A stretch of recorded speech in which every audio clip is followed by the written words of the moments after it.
Bismillahirrahmanirrahim. Assalamualaikum warahmatullahi wabarakatuh. Kita akan mendapatkan pemahaman merger dan akuisisi yang akan disampaikan oleh presentasi dari Asila Salsab dan kawan-kawan. Untuk moderator, saya tunjuk Saudari Siti Rahmi. Terima kasih. Bismillahirrahmanirrahim. Assalamualaikum warahmatullahi wabarakatuh. Terima kasih atas kesempatan yang telah diberikan kepada kami, kelompok 4, untuk mempresentasikan materi kami tentang akuisisi dan merger. Yang pertama yaitu mengenai pengertian merger dan akuisisi. Merger adalah proses penggabungan dua perseroan dengan salah satu di antaranya tetap berdiri dengan nama perseroannya, sementara yang lain lenyap dengan segala nama dan kekayaannya itu dimasukkan dalam perseroan yang tetap berdiri tersebut. Jadi dalam hal ini, perusahaan yang membeli akan melanjutkan nama dan identitasnya, sehingga kewajiban perusahaan yang dibeli maupun aset akan diambil alih oleh sebuah perusahaan yang membeli tadi. Dan sesudah merger, perusahaan yang dibeli akan kehilangan atau berhenti beroperasi. Selanjutnya yaitu mengenai akuisisi. Apa itu akuisisi? Akuisisi merupakan pengambil alihan sebagian besar lebih dari 50% atau seluruh kepemilikan suatu perusahaan. Pengambil alihan sebagaimana yang dimaksud adalah pengambilan saham yang mengakibatkan beralihnya pengendalian terhadap perseroan tersebut. Jadi, akuisisi ini yaitu dia mengambil alih sebuah perusahaan dengan membeli saham ataupun aset perusahaan tersebut dengan tetap mengadakan kegiatan perusahaan tersebut. Model-model merger yaitu ada 3, ada merger horizontal, merger vertikal, dan merger konglomerat. Apa itu merger horizontal? Merger horizontal adalah merger antara dua atau lebih perusahaan yang bergerak dalam industri yang sama. Sebelum terjadi merger, perusahaan-perusahaan ini tuh dia bersaing satu sama lain dalam pasar atau industri yang sama. Salah satu tujuan utama merger horizontal adalah untuk mengurangi persaingan atau untuk meningkatkan efisiensi melalui penggabungan aktivitas produksi, pemasaran dan distribusi, riset, serta pengembangan dan fasilitas administrasi. Dan model merger yang kedua yaitu merger vertikal. Merger vertikal yaitu penggabungan perusahaan yang memiliki keterkaitan antara input, output, maupun pemasaran. Jadi, merger ini merupakan merger yang terjadi antara perusahaan yang saling berkaitan, seperti yang dilakukan antara perusahaan ban dan juga perusahaan mobil. Dari contoh tersebut, kita ketahui bahwa tidak semua perusahaan itu memiliki bidang usaha yang lengkap, mulai dari penyediaan input sampai pemasaran. Untuk menjamin bahwa pasokan input berjalan dengan lancar, maka perusahaan tersebut dapat melakukan merger dengan pemasok, seperti yang dilakukan oleh perusahaan ban tadi dan juga perusahaan mobil.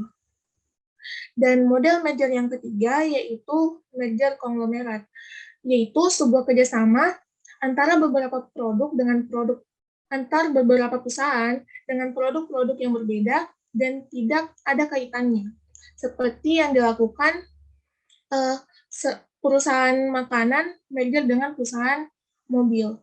Tujuan dari merger konglomerat ini yaitu untuk menggapai pertumbuhan badan usaha secara cepat serta memperoleh hasil yang lebih baik dengan cara saling bertukar saham antar dua perusahaan yang menjadi satu.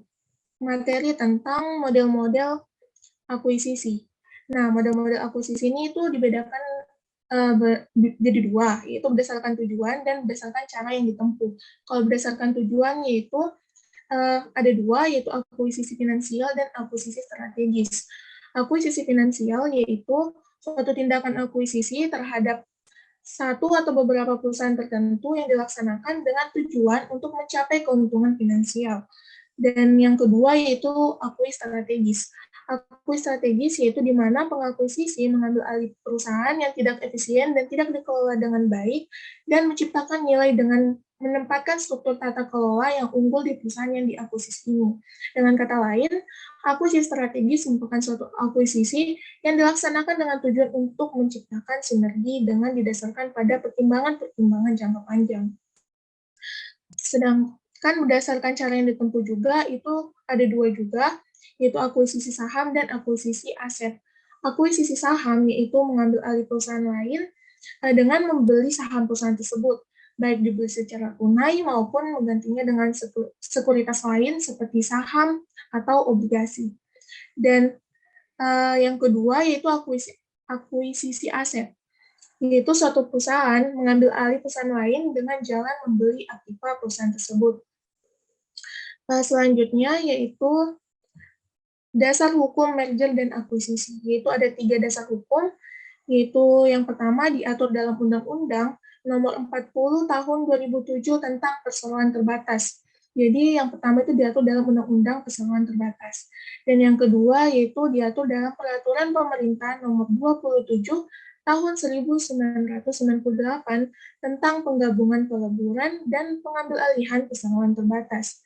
Dan dasar hukum yang ketiga yaitu Peraturan Pemerintah Nomor 57 Tahun 2010 tentang penggabungan atau peleburan badan usaha dan pengambil alihan saham perusahaan yang dapat mengakibatkan terjadinya praktik monopoli dan persaingan usaha tidak sehat.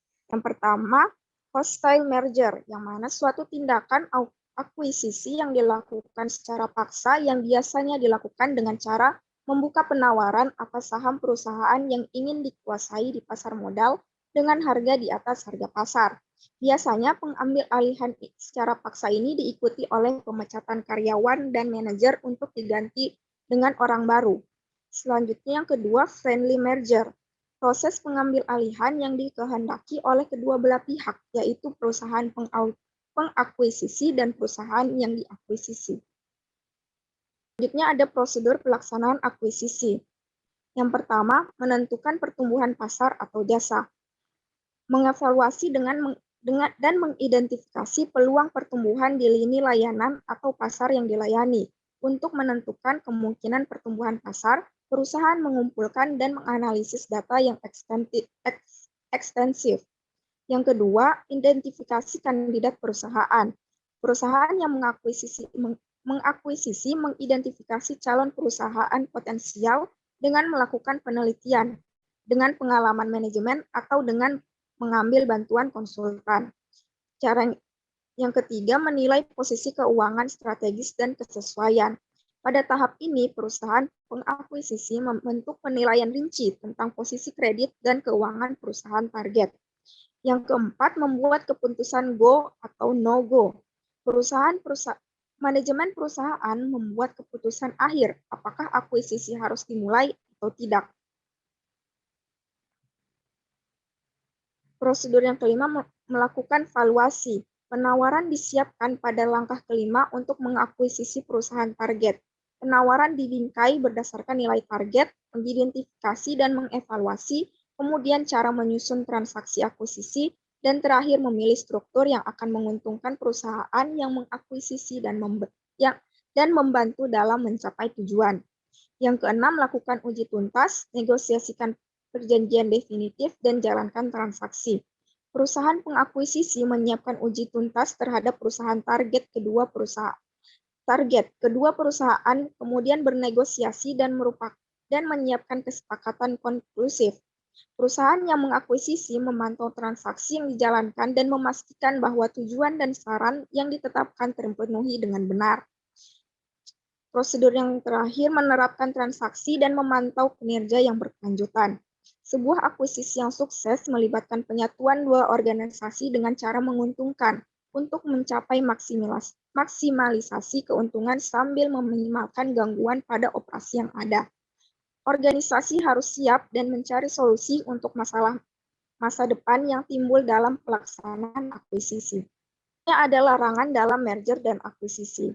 Praktik monopoli dan atau persaingan usaha tidak sehat terjadi jika badan usaha hasil penggabungan peleburan, atau pelaku usaha yang melakukan pengambil alihan saham perusahaan lain diduga melakukan perjanjian yang dilarang, seperti praktik oligopoli, penetapan harga, pembagian wilayah, pemboikotan, kartel, trust, maksud oligopsoni, integrasi vertikal, dan perjanjian tertutup. Selanjutnya melakukan kegiatan yang dilarang seperti praktik monopoli, praktik monoposoni, penguasaan pasar, dan persengkongkolan. Cara yang dilarang selanjutnya adalah penyalahgunaan posisi dominan, yaitu keadaan di mana pelaku usaha tidak mempunyai pesaing yang berarti di pasar bersangkutan dalam kaitan dengan pangsa pasar yang dikuasai, atau pelaku usaha mempunyai posisi tertinggi di antara pesaingnya di pasar bersangkutan dalam kaitan dengan kemampuan akses pada pasokan atau penjualan, serta kemampuan untuk menyesuaikan pasokan tertentu. Ada merger dan akuisisi lintas. Merger dan akuisisi lintas dilakukan oleh lintas antar dua negara yang berbeda, terdiri dari dua jenis. Yang pertama, inward lintas batas, yang melibatkan pergerakan modal ke dalam karena penjualan sebuah perusahaan domestik untuk investor asing. Dan yang kedua, outward lintas. Outward lintas batas melibatkan pergerakan modal keluar karena pembelian sebuah perusahaan asing.